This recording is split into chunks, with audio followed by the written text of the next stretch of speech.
hello everyone आज हामी game हेर्न हिँड्दैछौँ के हुन्छ यार भन आशिष आज तिमीहरू गेम कस्तो हुन्छ खै अब गेममै थाहा हुन्छ अब त्यो 50 मिनेटको खेलमा थाहा हुन्छ कस्तो हुन्छ भनेर 50 मिनेटमा सब थाहा हुन्छ तिम्रो फुटबल कहिले आउँछ खसी लगिहाल्नु भयो सक्यो त अब यही लिएर जाऊँ के यही लिएर जाऊँ अनि त्यसपछि प्रोग्राम उतातिर दिनुपर्छ गेम छ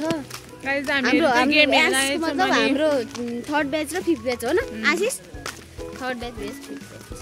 हेर्न गइरहेछौँ र यसरी फर्स्ट टाइम हामी गेम खेल्न पनि गइरहेको छौँ फुटबलै यो हाम्रो डेबी हो यति डेबी हो हामी हराएरै छोड्छौँ आफूलाई आफै हराएर हामीले चाहिँ आफूलाई यहाँनिर के अरे नेसनल प्लेयरै ठानिसक्यौँ मैले आफूलाई सम्भव कि के ठानिसकेँ उहाँले आफूलाई प्रीति ठानिसक्नु भइसक्यो अब यहाँनिर बस गेममा मात्रै देखाउन बाँकी छ फाइनल्ली हामी हाम्रो कलेज ग्राउन्डमा पुगिसकेको छौँ हाम्रो साथीहरू चाहिँ गेम खेल्नको लागि एकदम रेडी हुनुहुन्छ यतातिर जोरसोर से तयारी चल्दै रहेछ हामी सबैजना भेला भइसकेको छौँ हाम्रो ब्याचमेट्सहरूलाई चाहिँ चियर अप गर्नको लागि र यो साल चाहिँ राम्रो म्याच हुन्छ र बोइजहरूले जित्छन् भन्ने आशा पनि गरेका छौँ हामीहरूले आई होप जितिन् र यसपालि चाहिँ खसी हाम्रै होस् भन्ने आशामा थियौँ हामी सबैजना हाम्रो साथीहरू चाहिँ वार्मअप गर्न लाग्नुभयो यहाँनिर सबजना रनिङ गर्दै हुनुहुन्छ गेमभन्दा अगाडि वार्मअप सेसन सकिन आँटेको छ अब सकिएर चाहिँ अब हाम्रो वार्मअप सेसन सकिएर चाहिँ गेम स्टार्ट हुन आँटेको छ अब हाम्रो सबैजना साथीहरू चाहिँ गेम खेल्नको लागि एकदम रेडी हुनुहुन्छ हाम्रो दुईटै टिम रेडी हुनुहुन्छ र सबैजना चाहिँ यहाँनिर सुपर स्टारको तरिकाले चाहिँ ह्यान्ड वेभ गर्दै हुनुहुन्छ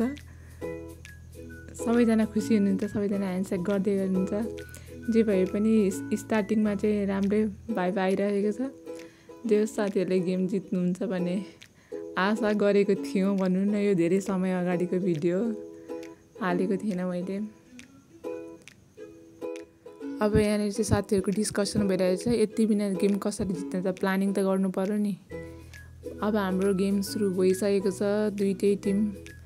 राम्रो खेलिराख्नु भएको छ साथीहरूले कतिखेर गोल हान्नुहुन्छ र अनि प्रिभियस इयर सिनियरहरूले नाचे जस्तै गरेर कहिले नाच्ने भनेर सबैजना पर्खेर बसिराख्नु भएको छ धेरै वर्ष भयो है हामीले चाहिँ नजितेको यसपालि हाम्रो धेरैजना साथीहरू हुनुहुन्न पनि गेममा राम्रो प्लेयर नभए पनि हाम्रो टिमले एकदम राम्रो गेम खेलेको थियो है आशिष त राम्रो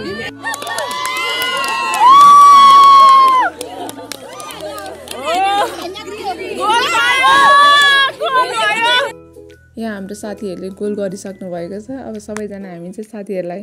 चेयर अप गर्न गइरहेको छौँ प्लस साथीहरू चाहिँ हल्का इन्जर्ड हुनुहुन्छ जस्तो लागिरहेछ केही साथीहरू इन्जर्ड अवस्थामा भए पनि हाम्रो सबैजना साथीहरू चाहिँ रमाइलो गर्ने मुडमा हुन्छ किनकि हाम्रो टिमले जितिसकेको छ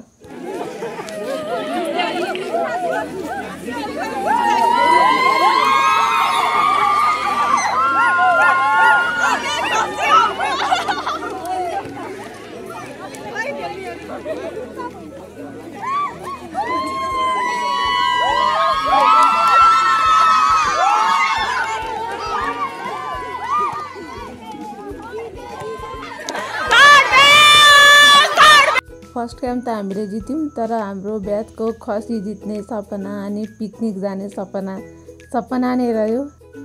यस्तै रहेछ है जिन्दगी by by everyone keep watching my videos